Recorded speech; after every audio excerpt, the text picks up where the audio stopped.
Hello everyone, চন্দননগরে আরও একটি pandal hopping ভিডিওতে তোমাদের স্বাগত। এই প্যান্ডেলের থিমটা ছিল পুরোটাই কিন্তু কৃষকদের ওপর বেস করে, মানে কৃষকদের জীবিকার ওপর বেস করে। আর খড়কুটো দিয়ে কিন্তু এখানে প্রথমেই দেখতে পাচ্ছ গেটটা করা হয়েছে। এবার চলো প্যান্ডেলের ভেতরে প্রবেশ করা যাক।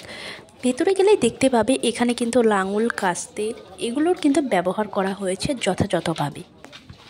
ওপরটাতে দেখে নাও, ওপরে কিন্তু দেখতে পাচ্ছ যে কাস্তে দিয়ে কিন্তু পুরো থিমটা করা হয়েছে ওপরে। আর এগুলো কিন্তু অরিজিনাল কাস্তে। তো তোমাদের আমি দেখিয়ে দিচ্ছি চলো।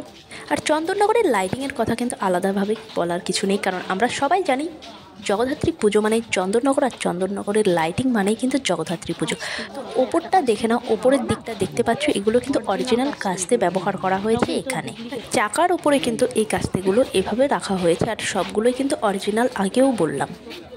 আর ভেতরে দেখো মইয়ের সাহায্যে ওপরটা করা হয়েছে। দেখতে পাচ্ছ মইয়ের ব্যবহার এখানে করা হয়েছে, বাঁশের মই দিয়ে এগুলো করা হয়েছে। চারিদিকে দেখো কৃষকদের নানান রকম ছবি কিন্তু এখানে করা হয়েছে, নানা রকম মূর্তি কিন্তু এখানে রাখা হয়েছে। আগে আরও কিছু প্যান্ডেল হপিংয়ের ভিডিও আমি দিয়েছিলাম, চন্দননগরের লাইটিংয়ের ভিডিও দিয়েছিলাম, সেগুলো কিন্তু তোমরা আমার ডেসক্রিপশান বক্সে পেয়ে যাবে, গিয়ে কিন্তু ওখান থেকেও দেখে নিতে পারো।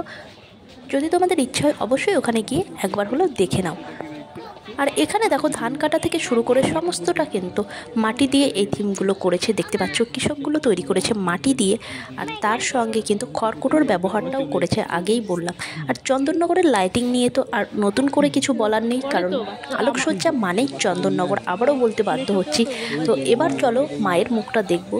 আর এখন বাজে রাত 3:30। তো 3:30-র সময় কিন্তু এই প্যান্ডেলটা আমরা ভিজিট করছি, কারণ আমাদের পুরো প্রোগ্রামটাই রাতে ছিল সেই জন্য। আর যদি কেউ চন্দননগরে যাও অবশ্যই বলবো মানকুণ্ডু থেকে চন্দননগর পর্যন্ত ভিজিট করো, মানে মানকুণ্ডুতে নামো, নেমে চন্দননগরের দিকটায় যায়, তবে কিন্তু প্যান্ডেলগুলো ভালো মতন তোমরা দেখতে পাবে। এর দিকে গেলে অবশ্যই ভিড় একটু হলেও কম ছিল, তো আমাদের লাইন ধরে ধরে যেতে হয়নি। আর এদিকে দেখো চারিদিকটা কিন্তু গোবরের ঘুঁটে দিয়ে করা হয়েছে, অরিজিনাল ঘুঁটে এগুলো।